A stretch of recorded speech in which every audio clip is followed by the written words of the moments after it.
Chapter 6 Protest Part 1. Lee walked with purpose toward the bus stop. It was only a 10-minute walk, but he was already running late for an early meeting in the old city. He needed to make up for lost time. He carried a small black briefcase with him. What it lacked in volume, it more than made up for in utility and portability. Besides, it's more than enough for everything that I need, he thought to himself as the bus approached. The bus coughed and sputtered as it lumbered to a stop, emitting thick black smoke and a vaporous sigh when the auto brake engaged. The once white sides of the vehicle had an old-style ad for a local dentist who promised whiter teeth with just one bleach treatment. The phone number was so faded that Lee couldn't make it out. Under the windows, the ad strips appeared to have been attached by hand and clung to the sides as if they might fall into the street at any moment. A video image flickered onto the strip closest to Lee, advertising the latest summer action movie. It was the remake of a popular movie released 10 years ago that the film studios down south were hoping to make another big payday on. Some things never change. An elderly woman with a grim expression on her face and a cane hobbled toward Lee and stood beside him. There both waited, under the sparse shelter of the otherwise abandoned bus stop. He couldn't tell if her vision was impaired in some form, or if she just didn't want to acknowledge his presence. Upon seeing the bus, she removed a worn pair of red glasses with cloudy, thick lenses and produced a small silver case from her purse. With shaking hands, she clicked open the case and pulled out an unblemished pair of silver glasses. Not long after she put the glasses on, the stern expression on her face molded itself into a crooked smile, showing yellowed teeth. Lee wasn't sure what advertisement she was viewing, but whatever it was had instantly changed her mood. He silently stepped around the woman and entered the bus. A blast of cool air from the overworked air conditioner helped to relax his turbid thoughts. The frigid air made him reminisce about how he had gotten started in his current line of work. Born in Fuyang, Zhejiang province in eastern China, Li Ma had come a long way from the small mountain town of his youth. At the age of 9, Li's father uprooted his entire family from China and moved them all to San Francisco. A reticent boy with a brilliant mind for pattern recognition and mathematics, Li excelled in the American public school system with ease. He found the curriculum mildly challenging, yet tedious when compared to the rigid academic and cultural standards of the Chinese educational model, but still put in maximum effort into his schoolwork. Upon his high school graduation in 2018, he was accepted to the California Institute of Technology, Caltech, as an engineering major. Like any other college student from an immigrant family, Lee endeavored to study hard in order to earn his degree, then get a good job. However, for Lee, his transition from the son of a poor Chinese immigrant to the son of a wealthy self-made business magnate would come to be a footnote in the biography of his life. 2 years after enrolling at Caltech, on a balmy September afternoon, Lee was walking back to his dorm room after a lecture when a woman approached him. She had pale ivory skin with dark auburn hair and intelligent jade green eyes. Her full lips were angled ever so slightly upward into a friendly grin. Even at his young age, Lee could tell this was no ordinary woman. She walked as if she were accustomed to carrying heavy things long distances, yet her posture was straight as a board. Her clothes, snug pink jeans, a white t-shirt revealing her navel deep-seated in taut abdominal muscles, were too new and clean for her to be an average college girl. She carried a black backpack with no logo that flopped on her back as she moved toward him, indicating she carried little or no books at all. By the time she flashed a quick smile and introduced herself as Sarah, Lee knew she was not a college student. During that first encounter, they only exchanged pleasantries and some small talk before Sarah continued on her way. The entire meeting lasted less than 5 minutes and left Lee wondering who she really was and what she wanted from him. Over the next 6-week period, Lee ran into and noticed Sarah in the oddest of places. During his early morning runs, he would see her auburn hair bouncing on an adjacent route, slowing only to greet him with a smile and a sharp wave as she sweat and took lengthy strides to maintain her pace. While walking on campus, she appeared on benches and in common areas. Sometimes she was reading on her phone or listening to music. Other times she just seemed to be hanging around. Anytime he saw her, Lee gave a small wave, then went about his business. On the few occasions that he had time to stop and speak with her, strangely, he found himself doing most of the talking. Sarah was a good listener. Smiling and nodding at the proper intervals, contributing her own perspective and jokes at ideal moments, and occasionally even flirting a little with him. But despite the fact that she was an excellent conversation partner, Lee didn't know much about her, for she rarely talked about her past. Without explicit revelations about herself, Lee was forced to assemble her identity based on contextual clues he had gathered. After weeks of observation, he knew the following information.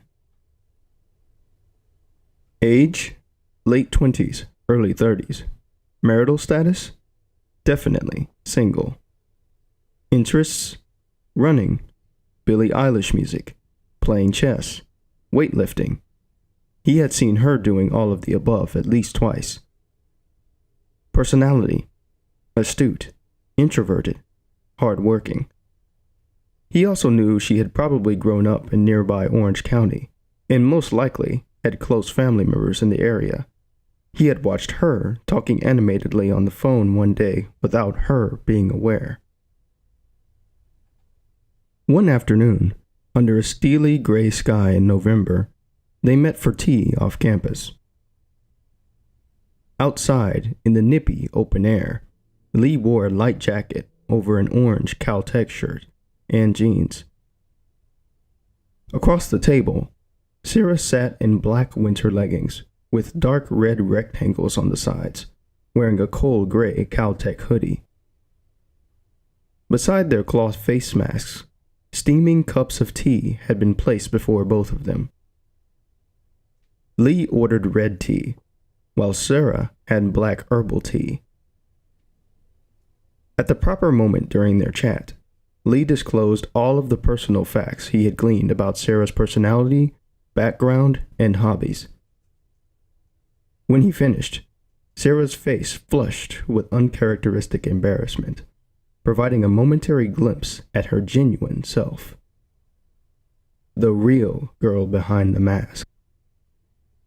Seconds later, she recovered her usual cool facial features, lowered her voice, and made him an offer. She said she represented important people in the United States government. Her people were looking for scholars and young college students like Lee to help them get a better understanding of Chinese culture in America. She also explained how the coronavirus pandemic of that year had already claimed nearly 250,000 American lives, and that Lee's support could possibly prevent another 250,000 from being lost. After the pitch was complete, Sarah blinked her pretty eyes casually, crossed her legs, sipped her herbal tea, then leaned back in her chair, hands folded in her lap, eyeing him with anticipation. Her refined jade eyes reflected anxious impatience beneath their composed luster. Lee had been only mildly surprised by her proposition.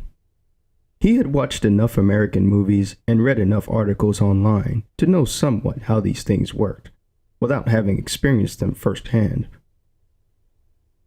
There was no doubt about it. Sarah was some type of U.S. government agent, most likely working for the infamous Central Intelligence Agency, CIA. They, wanted to recruit him because he was born and raised in China, spoke Mandarin fluently, and was an engineering major.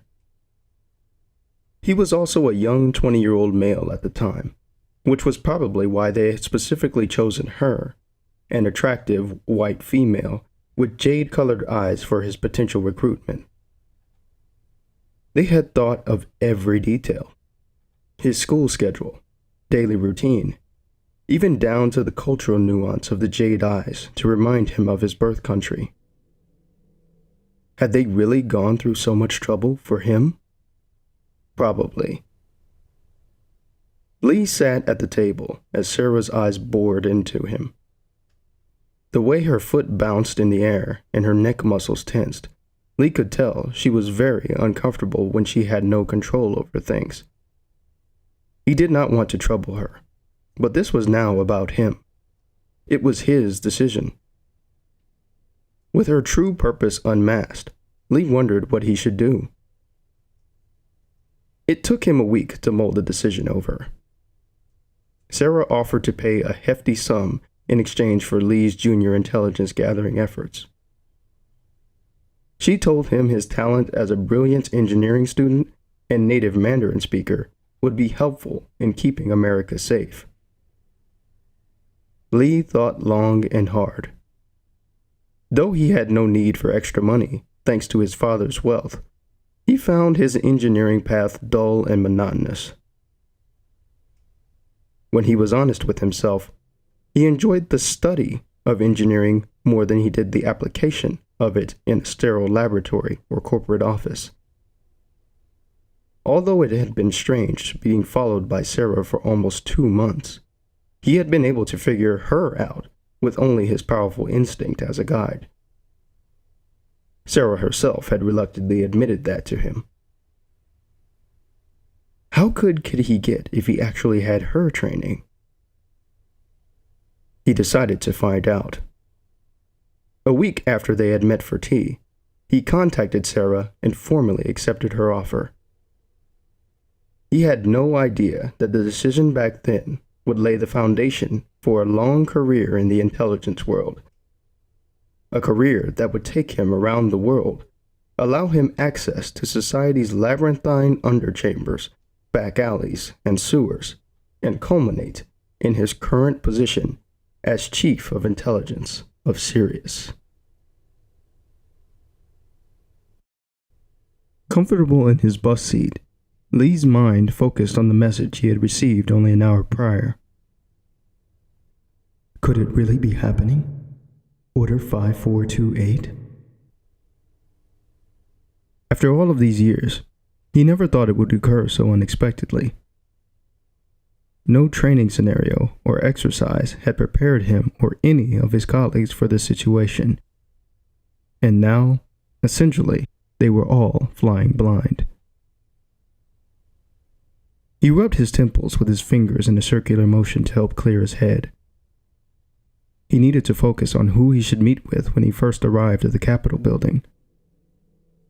Should he speak with the governor? Or maybe the mayor might be the better choice. He allowed himself to lean back in his seat and relax his shoulders as he developed a concrete plan of action. First, He needed to call a meeting with the state leadership in order to calm and reassure them that he and the organization had everything under control. Next, he would need to get on a conference call with the other remaining founders to determine how they could conduct an organized transfer of power and leadership to all of the Conbills.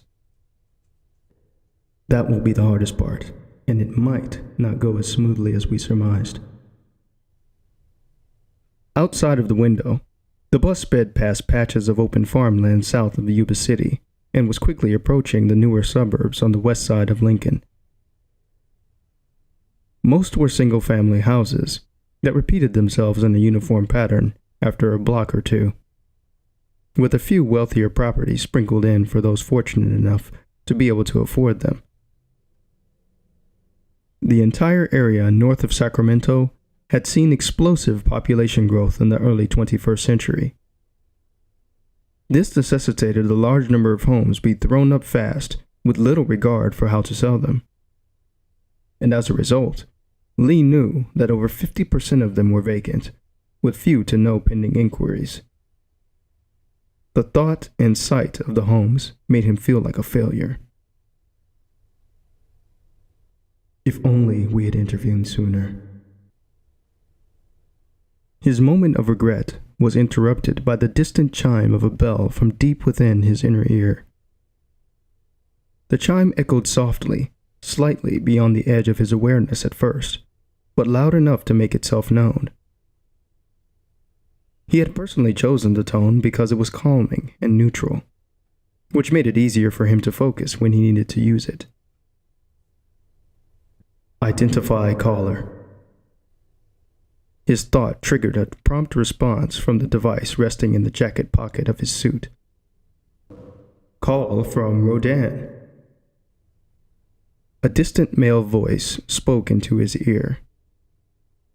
Lee's neutral expression now gave a hint of uncertainty. With the events of the morning, he was unsure about the conversation he was about to have with his closest colleague and longtime friend. When he thought of Rodan Mitchell, the ox came to mind. Loyal, steadfast, diligent, indomitable. These were the classic positive traits of one born in the year of the ox. Born in 2021, Lee knew that the element associated with Rodan was metal. The elemental pairing brought the image of a detailed pewter figure to Lee's mind. Crafted with precision, but heavy and hard to move, especially if it was large like Rodan. According to dominant belief, oxen were also introverted, indecisive, and skeptical people. So focused on their gradual and unbroken march toward their objectives, they were prone to self-centeredness and sometimes had difficulty understanding and expressing their true thoughts. Lee knew all Chinese zodiac traits were anecdotal. They were based on thousands of years of Chinese folklore, superstition, and countless generations of parents' attempts to frighten unknowing children into becoming good people.